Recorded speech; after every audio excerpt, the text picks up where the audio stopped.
Hello, welcome back to our channel. Say hello, Nellie. I'm Christy, that's Nellie. Welcome back to my channel. If you're not subscribed, make sure you subscribe, turn on the post notifications, and leave me a comment. Tell me your name and where you're from so I can say hey. For today's video, I thought it would be kind of fun to go back through each season of Dance Moms. Let me be clear, the real seasons of Dance Moms, according to me, according to Christy, is season 1 through 7. I thought it would be kind of fun to go back through and give you my opinion on the most underrated dances. There are so many dances that everyone talks about at length. I love this, I love that, you know, and I feel like it's the same dances that we hear about over and over and over again. And I think there are some real sleepers out there that don't get the love and the attention that they deserve. These ones are like the hidden gems that I think really showcased a lot of interesting talent by the girls. And I thought it would be really fun to go season by season. Starting off with season 1. Here's a true story about this dance. It actually was a dance that should have been in season 1 because our girls did it before the show started. However, it did not get picked up and put on Dance Moms until season 2. Even though technically, according to you, it's a season 2 dance, in my mind, it's a season 1 dance. And that is Private Eyes, or better known to me as 007. They were actually Bond girls. If you don't know James Bond, they were Bond girls. They had the coats, they had the sunglasses, they were as cute as could be with like the black turtlenecks and the black fishnets and the black jazz shoes. I loved the dance because it opened up with a huge leap across the stage and it was just such a cute, fun jazz number. Loved it, it won everywhere. Fun fact, it actually was the dance the girls performed when we went and did a performance, or we were interviews, guests, if you will, on the Anderson Cooper show. That show was tough because the audience was really going after us. So that was not a good experience. But the girls were adorable doing Private Eyes. And that dance also gave us one of the most iconic lines from the show, which was when Chloe said, Miss Abby said we should blow the competition away. And I really hope she doesn't mean it because we could get disqualified. So moving on to season 2. This is one of my absolute favorite dances of the entire series, and that is Born to Dance. I loved this number. Another fun story, the girls actually did this number the first time we went on The View. The second time we went on The View was in season 3 and they did The Last Text, but we actually were on The View in season 2. It just wasn't part of the storyline. We were actual guests on the show. They were talking about Dance Moms. We were terrified to go on The View because we were really worried about the women and how they would treat us, but luckily it all turned out okay. The girls did Born to Dance. Another part about Born to Dance that really moves me is at the dance recital or dance concert. The first year we did the show and we did the mom dance, there was barely anybody at that recital. I mean, the studio was closing. Nobody cared about it anymore in Pittsburgh. It was in shambles. And then Dance Moms took off, and season 2, when we did the dance recital, it was packed for days because people from all around the country, even all around the world, came to see our girls dance. I will never forget, at the beginning of the show, Abby always did a big opening number with the seniors, and then she would do her title holders, introducing Junior Miss Dance Pennsylvania, blah, whatever. But when Born to Dance opened, it said, please welcome the stars of Lifetime's hit show Dance Moms. And that was one of those moments for me where I looked around and I said, how did we get here? How did we get here? I was watching Chloe dance on stage with her best friends, and people were in the audience crying, and they couldn't believe that they were watching our girls. And I'm like, they're just little girls from Pittsburgh. How did this happen? I know I get a lot of backlash, why can't you get over Dance Moms and all of that? People sometimes will say nasty things, but I don't think you guys realize what an impact that show was on every single one of us and our families. It wasn't just a show for us, that was our lives. And we went from being regular moms and regular kids from Pittsburgh to people from all over the world supporting our kids. And that was a moment that I will never forget. And my grandmother was alive and she was sitting in the audience. And I remember looking at her and seeing her she couldn't believe it. So that was a really cool moment. Another dance in season 2 that I think is completely underrated is Alouetta. I promise you, if you ask any of the girls from the show to name like their top 5 hardest dances that they had to perform while on Dance Moms, I could almost guarantee you every one of them would say Alouetta, at least somewhere in that list. It was a super hard, difficult dance. It was so fast. It was so technical. It was so jam-packed. I thought it was beautiful. I thought they did an amazing job. I respect how difficult that dance was.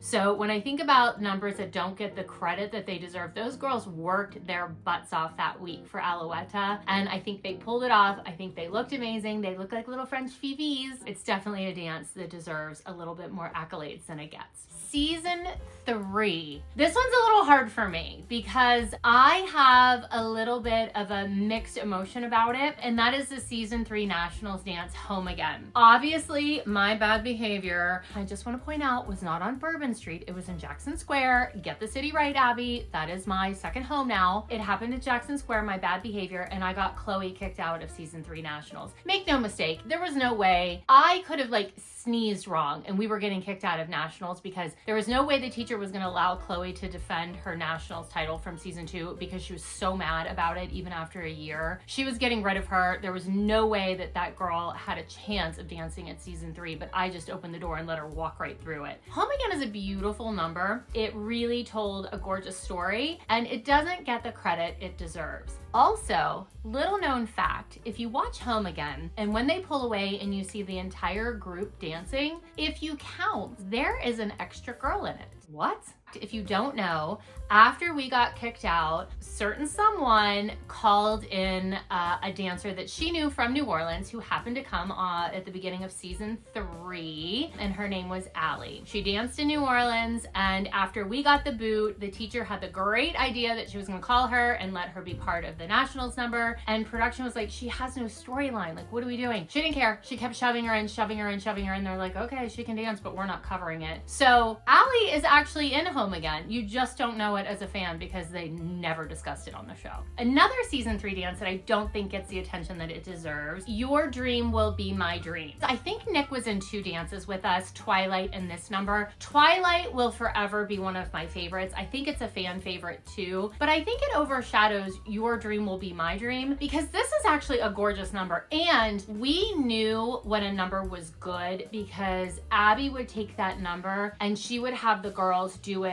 at competitions outside of the show. This is when we were still competing like under the ALDC, all of us, you know, the things. And this was one of the dances that they did. Beautiful, the costumes were gorgeous. The tricks with Brooke were amazing. Nick is fabulous, and I think the girls love the opportunity to dance with somebody else that's their friend. However, I will say the storyline of Your Dream Will Be My Dream is a little bit confusing because wasn't he like in love with Brooke? Brooke died, Maddie was her daughter, and then they fell in love or something. I don't know if that's exactly all of the plot points, but I do remember it was a little bit alarming and a little bit difficult to follow. Somehow Brooke died and Maddie was her mother's boyfriend's love interest. That sounds problematic to me, but what do I know? Moving on to season 4, we have to take a moment to talk about Free at Last. I don't think Nia ever got the credit she deserved on Dance Moms, ever. When you gave Nia quality choreography and it told a story and it had like some meat behind it, Nia was phenomenal. And there is no better example. Well, Rosa Parks was good, but everybody talks about Rosa Parks. Free at Last sent shivers down my spine, and it was because Nia was so freaking amazing in this dance. When I watch it now, I'm like, how did this girl not get more praise? It's unbelievable to me. So Nia, I'm giving you all the praise now. Still to this day, 10 years later, I love this number and I love it because of you. This dance, so good, so good. And it could have gone really wrong, but it went really right. And again, I give that credit to all of the girls, but Nia led that team that week, truly, and it's a spectacular number. Let's talk about Witches of East Canton, shall we? This is a good dance. I think that this dance gets a little bit overlooked because we were so busy in all the Kathy drama that week that we were like, oh, candy apples, oh, this, oh, that we weren't like looking at how good of a number this is. First of all, the headpieces were chef's kiss. I still have that headpiece and I'm already thinking like, where can I wear that? I know Halloween is coming up in New Orleans. I'm feeling like I could definitely wear that somehow for a costume. Could you imagine if I'm on Bourbon Street, like wearing one of Chloe's Dance Moms costumes? that would probably send her over the edge. When I turned 40, my goal was to wear a pair of her jeans. She was 16 at the time, and I was like, I'm gonna wear a pair of my 16-year-old jeans when I turn 40 because I was heavy, I wanted to lose weight, I worked out, oh God, so much.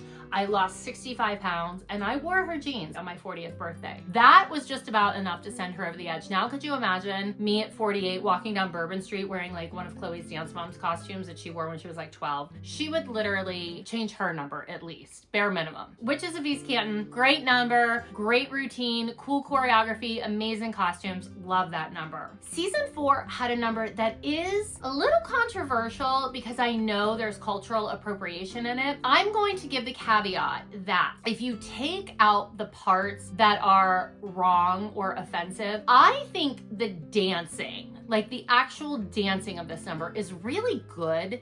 And I think it's super interesting, and it was different. I liked different because so often everything we did looked the same. And that number was Bollywood and Vine. I did like this dance. I wish it wasn't problematic because I think it would be talked about more. First of all, I thought the girls looked amazing. I thought the costumes were stunning. I liked it because it was different. So I think that's one of those numbers that is overlooked. It should get a little bit more attention, but I understand why it doesn't because it's probably problematic. Season 5.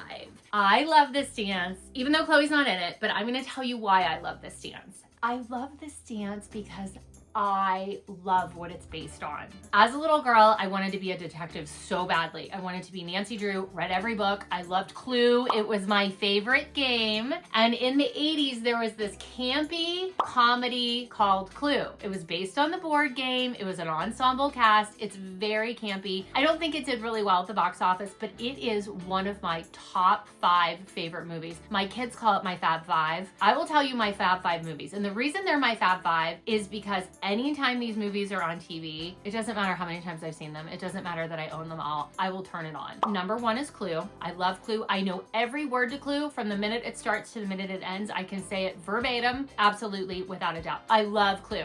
Number 2, Jaws. I love Jaws. And by the way, fun fact, this is the 50th anniversary of Jaws this summer. I feel like I need to take a trip to Martha's Vineyard. I'm just saying. Jurassic Park. I love me a dinosaur. I also love The Goonies.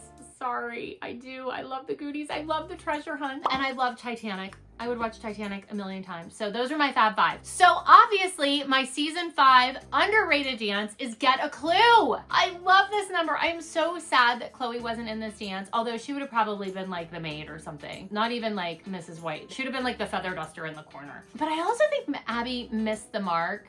Actually, do I? I get it. I get the black leotards with just the colored hats because they're game pieces. That's actually kind of clever. I will give it to her. I think that's clever. I take it back. I was going to complain about the costumes, but you know what? I've grown. I'm going to say I love the costuming. I actually thought it was amazing. So did you like Get a Clue? I loved Get a Clue. Season 6. The ALDC is not exactly known for hip hop. Need I remind you of Light My Fire with the fan in the background with the 3 streamers going like this and everybody hip hopping? Okay. Not known for hip hop. However, I am going to say in season 6, when they did Straight Outta Pittsburgh, those girls brought it. And this dance was good. I don't think it gets talked about enough. I think everybody talks about Orange is the New Black. And I think everybody talks about Boss Ladies. Obviously, I mean, it was like a viral TikTok sound and everything. However, I think Straight Outta Pittsburgh was the first time you saw the ALDC do hip hop that didn't give everyone secondhand embarrassment. It's true. Maybe it's because Chloe and Paige and Brooke were gone. Truly, honestly, sorry girls, love you, but hip hop's not your thing. Not being shady, being very honest, and you guys know, I'm not saying anything they don't know, so I would guarantee you if you ask them, like, what's your worst dance style, they would all say hip hop, I promise. Finishing up strong with season 7 is The Protest. I love this dance for a few reasons. Number 1, I love that it was like standing up against all the crap that the girls had been going through. Also, I love that it's a number that wasn't choreographed by Abby because it goes to show that the girls are good dancers and they're capable of winning. They're capable of putting on a great dance. It wasn't just her.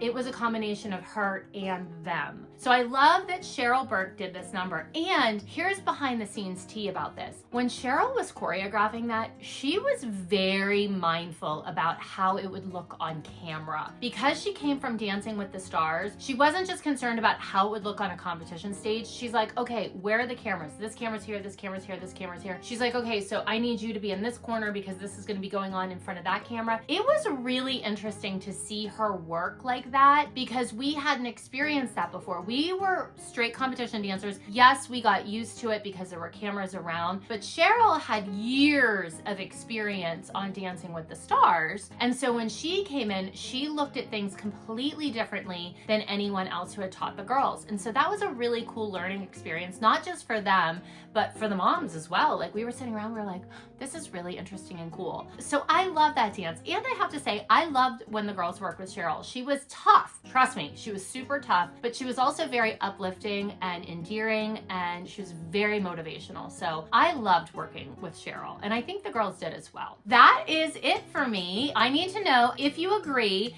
and was there a number that I left out? I need to know from you in the comments. I'm gonna give you a choice of 3. You tell me which one out of these 3 has been your favorite. Born to Dance, Your Dream Will Be My Dream, Free at Last. Which one is your favorite out of those 3? I'll be curious to hear. Drop it in the comments and tell me why. I'm gonna pick my favorite comment and I'm gonna read it in next week's video. And you definitely don't wanna miss next week's video.